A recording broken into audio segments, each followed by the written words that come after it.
First of all, I want to start with you with the message you brought in for Bangladesh. What's your message? Well, we've come to Bangladesh, and by the way, it's the first time an ILO Director General has been to Bangladesh for 30 years.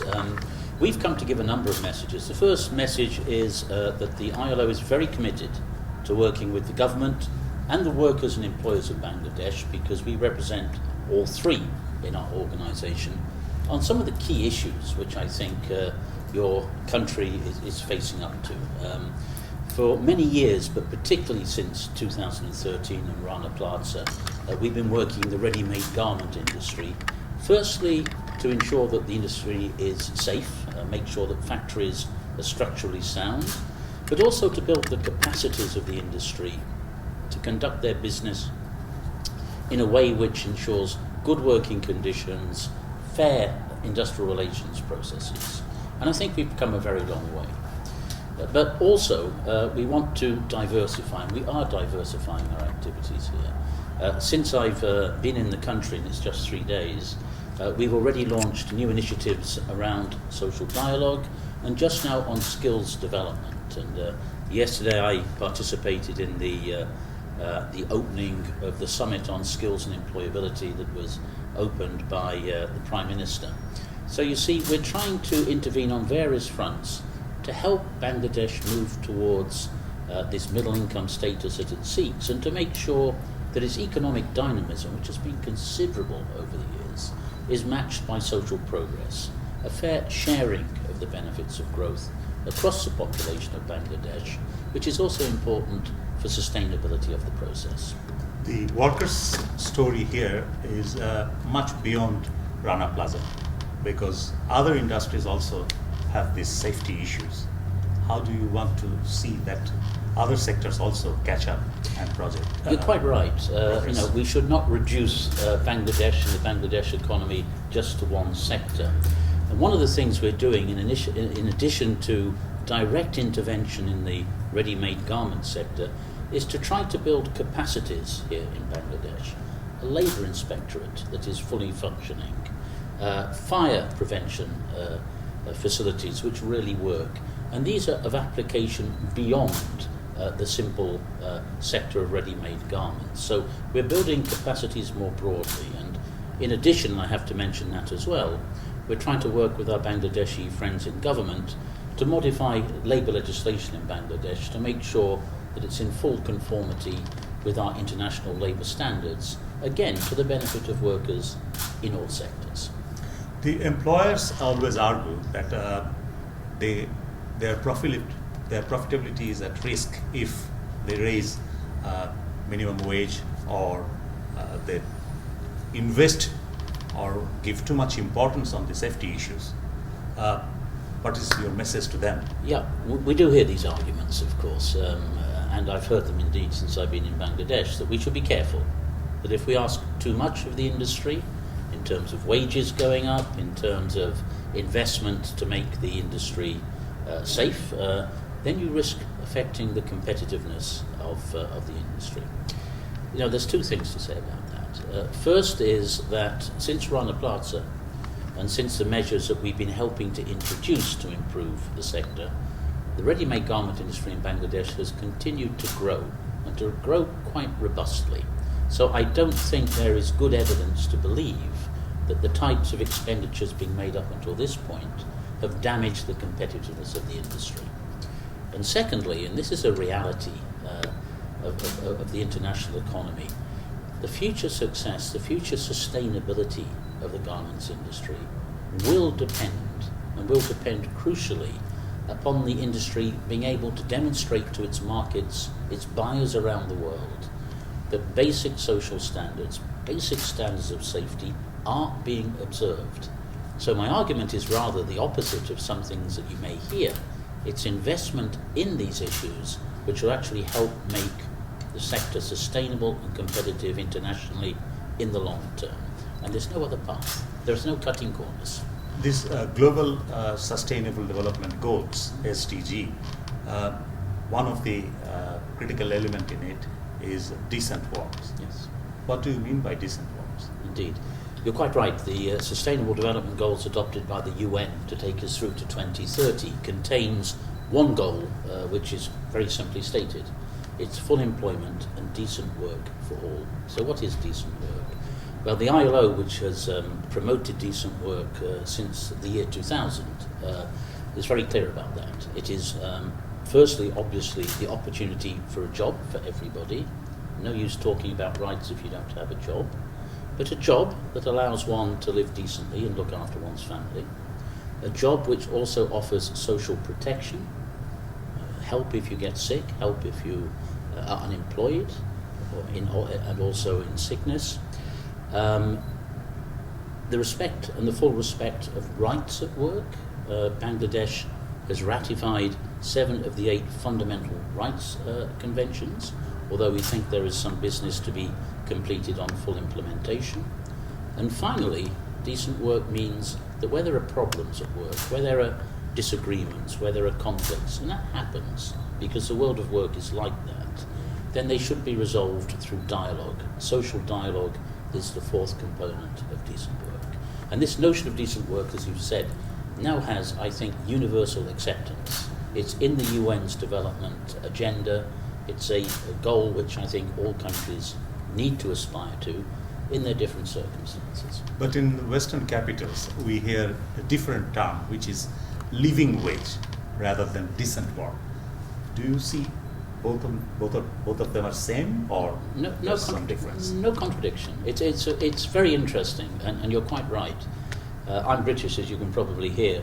We're talking about the living wage in the UK for the first time in many, many years. For last 2 elections, I think. Well, at least. But, we only just had a minimum wage, but people are now not talking about the minimum wage, but They're the talking living about wage. living wage, yes. And people tend to think this is a new idea, something which has appeared perhaps in the last 2 or 3 years. Interestingly, if you look back at the ILO's founding constitution, and we were founded in 1919, we're nearly 100 years old, you find the notion of a living wage as an objective of our organisation 100 years ago. So sometimes there's nothing new in the world. This notion that if you work, you should be able to be earning enough to be out of poverty is fundamental. In this region, the Asia-Pacific region, 1 in 10 workers, people who have a job, are nevertheless below the poverty line. We have a big problem of the working poor. So I think this notion of the living wage is very relevant, and it's entirely compatible with this notion of decent work, which I've explained. I know you are coming from Indonesia, attending Asia Pacific meeting on this decent work issue. Yes. What is the overall status of this region in terms of people, working class or workers, getting fair share of the national growth? Well, I think that the regional experience in many ways mirrors the Bangladesh experience, in the sense that the Asia-Pacific region, more than any other, has grown quickly over the last decade, 2 decades, more quickly than any other region. It's had success in reducing poverty, as Bangladesh has, and yet it has grown more unequal. It's quite interesting. Even as you've pulled people out of poverty, the inequality's got greater.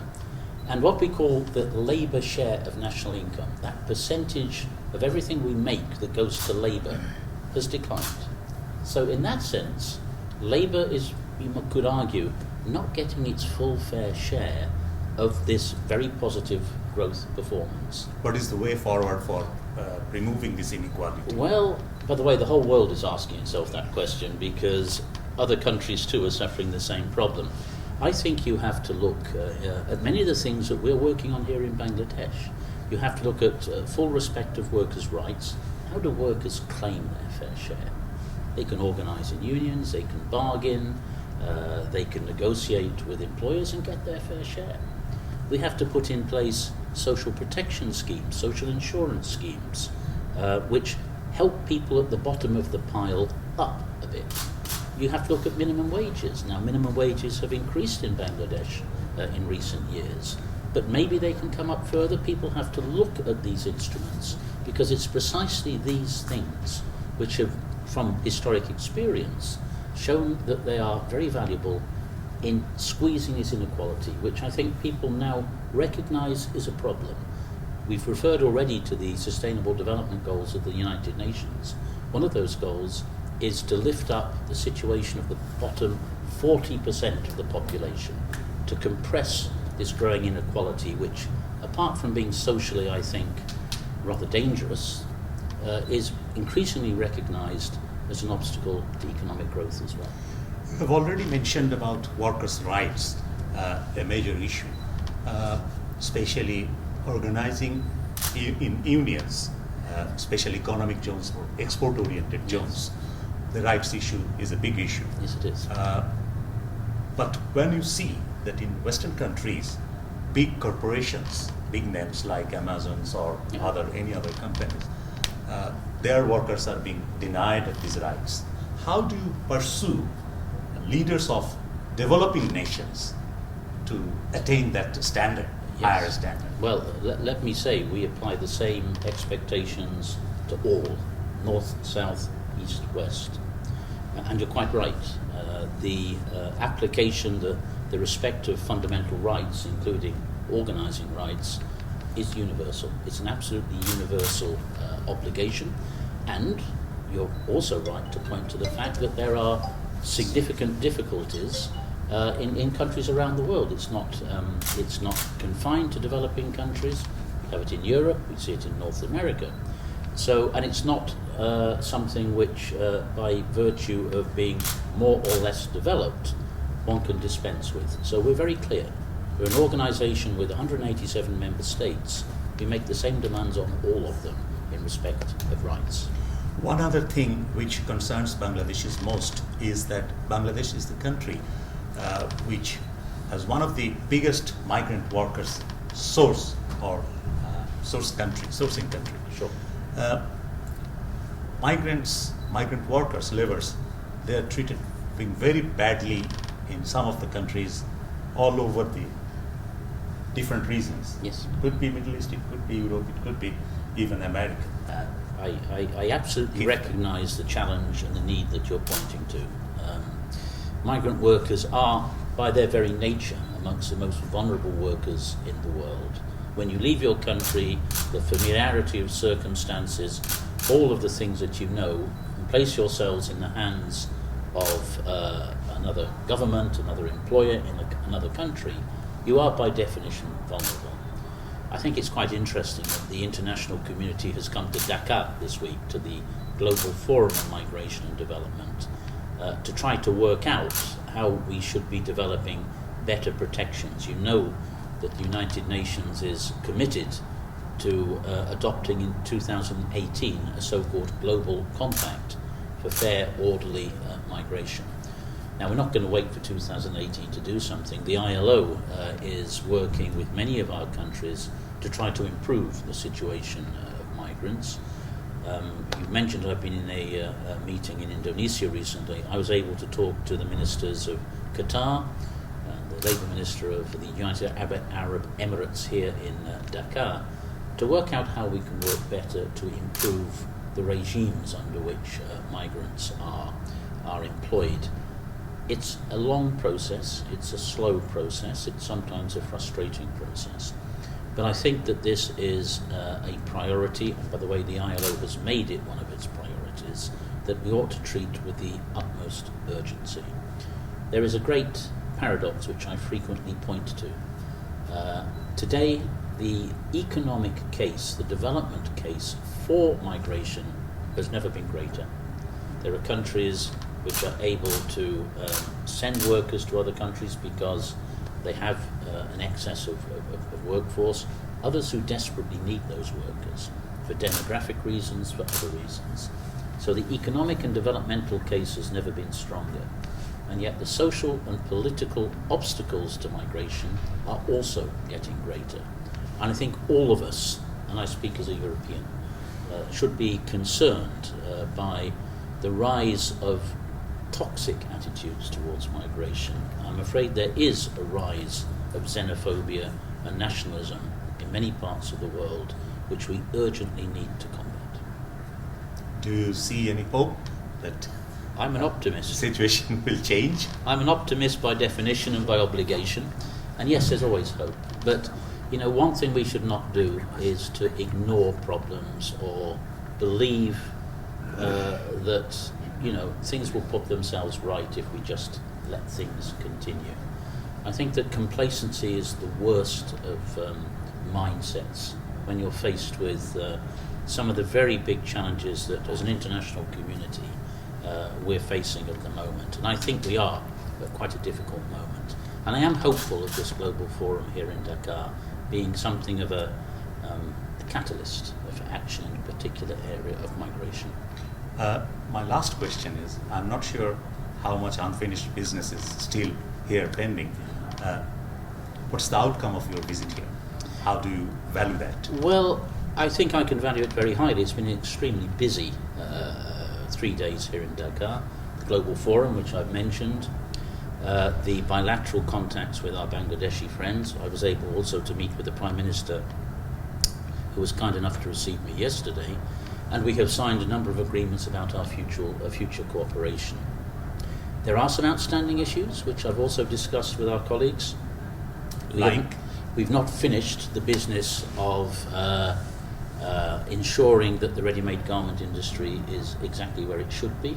We've still got to do all the work of safety checks, of remediation. We've come a very long way, but it's not finished.